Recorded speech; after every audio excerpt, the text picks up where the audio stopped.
children, today I am going to prepare besan laddu. The ingredients are chopped nuts, jaggery powder, ghee, besan powder. Take a fresh bowl, add besan powder on it, then add jaggery powder. After that add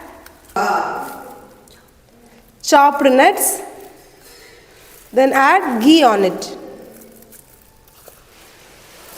Then mix it well.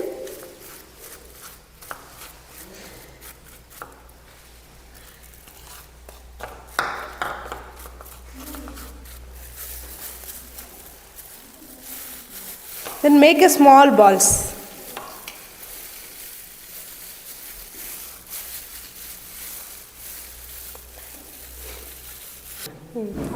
Besan laddu ready. Have a healthy snacks. Thank you.